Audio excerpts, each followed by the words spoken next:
Buen día, mi nombre es Juana Giselle Juárez Santiago y junto con mis compañeros Ever Moisés, Saída Antonio, Edgar Ubaldo y Kevin Osorio les vamos a hablar sobre las variables y los indicadores macroeconómicos en México.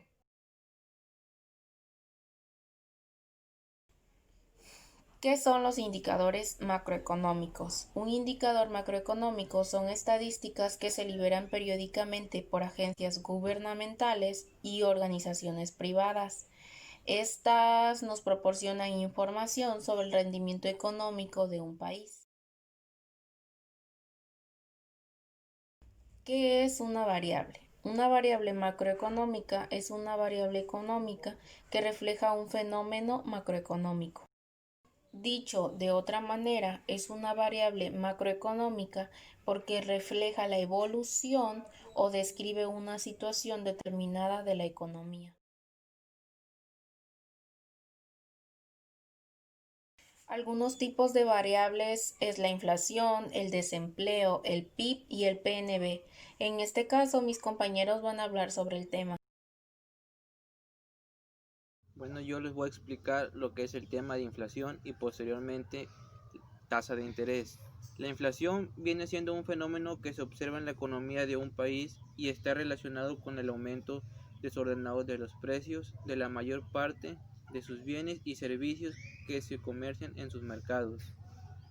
Cuando hay inflación en una economía es muy difícil distribuir los ingresos, planear un viaje, pagar deudas, etcétera, ya que los precios que eran una referencia para asignar nuestro dinero cam- cambian y se distorsionan.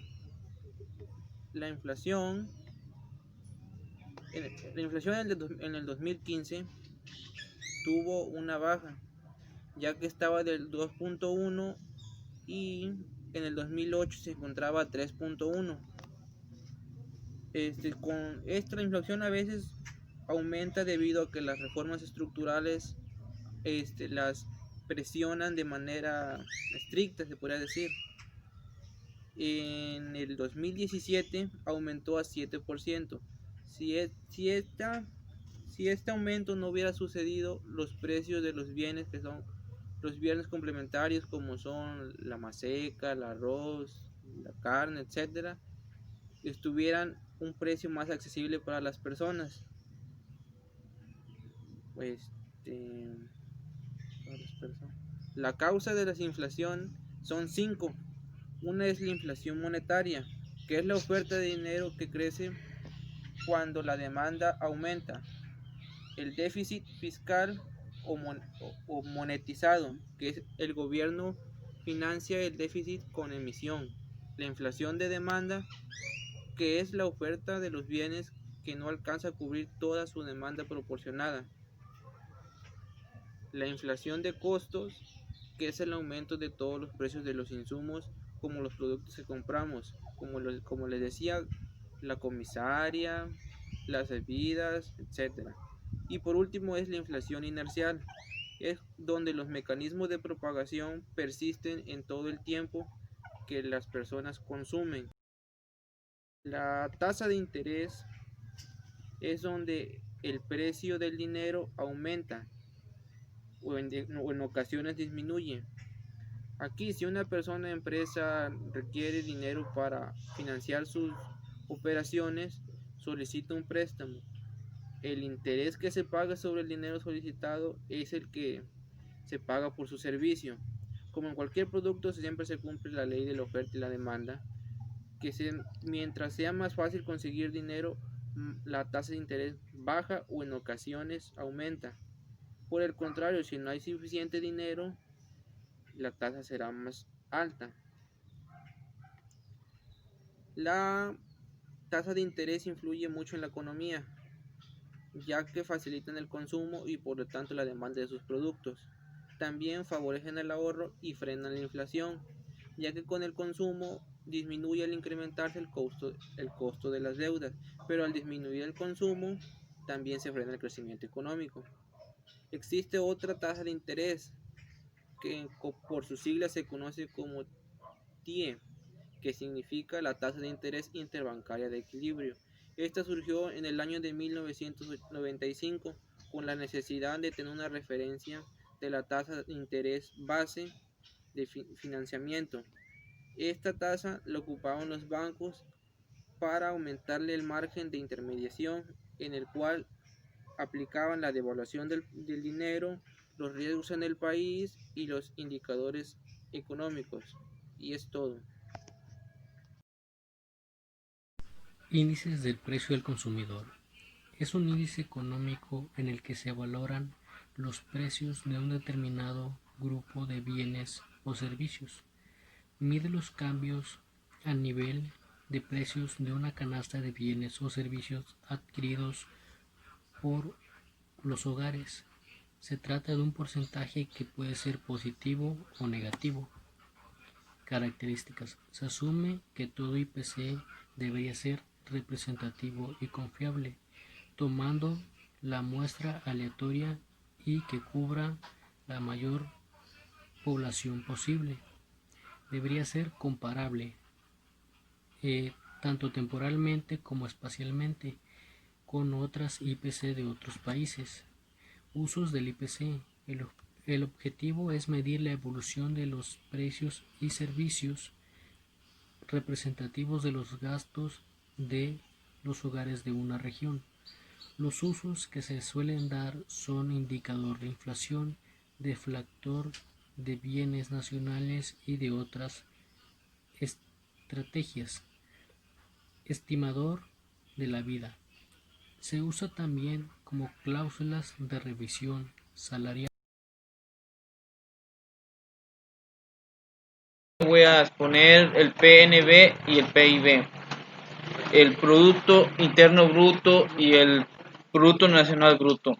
El PNB es la medida del flujo total de bienes y servicios generadores de una economía mediante la relación de factores de productivos de propiedad de resistencias en el país, aunque dichos factores estén fuera del territorio nacional. El PIB es el valor de todos los servicios y todas las mercancías nacionales producidas por las empresas y personas que han trabajado dentro del territorio de la economía durante un periodo de tiempo determinado. El PIB tiene en cuenta todos los sectores de la economía, tanto el sector primario como el secundario y el terciario.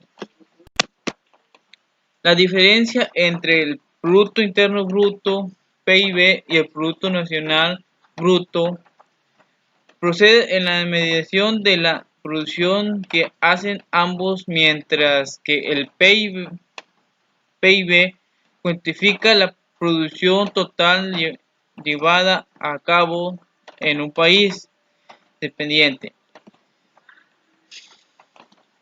de la resistencia del factor producto que la genera el PNB. Por el contrario, solo se incluyen los productos o servicios obtenidos por factores de producción residentes en el país. Medición a título, un ejemplo. Si una cantante residente en los Países Bajos se desplaza hasta España y de un concierto en el país, este servicio se incluirá en PIB en España y no en el Países Bajos. Por el contrario, se incluirá en PIB de los Países Bajos su país residencia, pero no el de España. En un país A estamos midiendo su PIB y su PNB.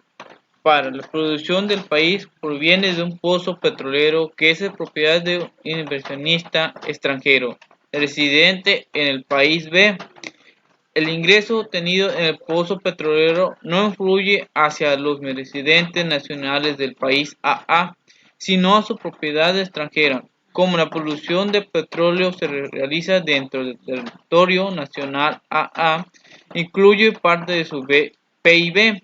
Sin embargo, el ingreso por excepto de este petróleo no se cuenta del PNB de AA, sino el PNB del país BB, donde reside el inversionista petrolero. Por este concepto del PIB del país AA, por lo tanto mayor de su PNB. Inversamente, Supongamos que un inversionista residente en AA es dueño de una acción de una empresa del país CC. El dividendo que cobra al accionista residente AA forma parte del PNB del país AA, pero no de su PIB. Por este hecho, el PNB, Producto Nacional Bruto del país A, es mayor que su PIB, Producto Interno Bruto. Bueno, compañeros, esto sería todo.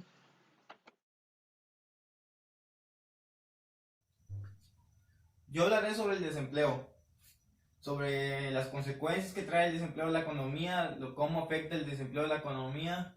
Primero empezaremos lo que es el desempleo. El desempleo se define como es la situación donde las personas tienen la edad, el deseo de trabajar, pero no encuentran trabajo. Es cuando las personas se dice que están desempleadas. Una de las causas del desempleo es la sustitución de mano de obra por nueva tecnología, ya que en las empresas ocupan más maquinaria, ya que son más eficientes y generan un menor costo que estar pagando el salario a las personas, a los seres humanos.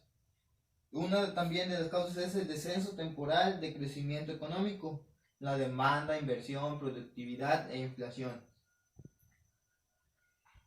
En este tema, como el desempleo también afecta a la economía, pondremos el ejemplo de la economía después del coronavirus, ya que fue una gran crisis que se está viviendo y se vivirá pues por la pandemia. Sin lugar a dudas, sabemos que no solo nuestro país ha sido en todo el mundo donde se viene una crisis profunda, ya que con la pandemia se despidieron personal en fábricas, empresas, y eso afecta a nuestra economía. En el caso de México, antes de la pandemia ya teníamos indicadores económicos que apuntaban hacia datos negativos sobre nuestro desempeño económico. Después vino la pandemia y la decadencia económica no solo se profundizó, la crisis sanitaria también catalizó los factores o elementos que ahora, junto al COVID, amenazan seriamente nuestra economía. Existen indicadores que desde antes ya del coronavirus pues ya contribuirán a nuestro achicamiento económico.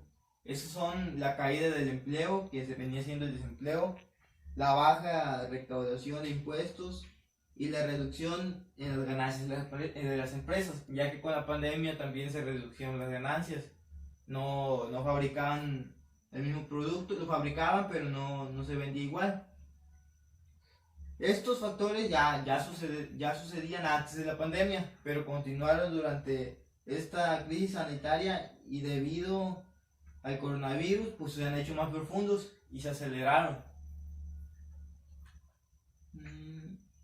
Todo esto, el desempleo, la falta de ganancias y todo, perfila a México a una crisis económica que desde décadas no se había visto aquí en México.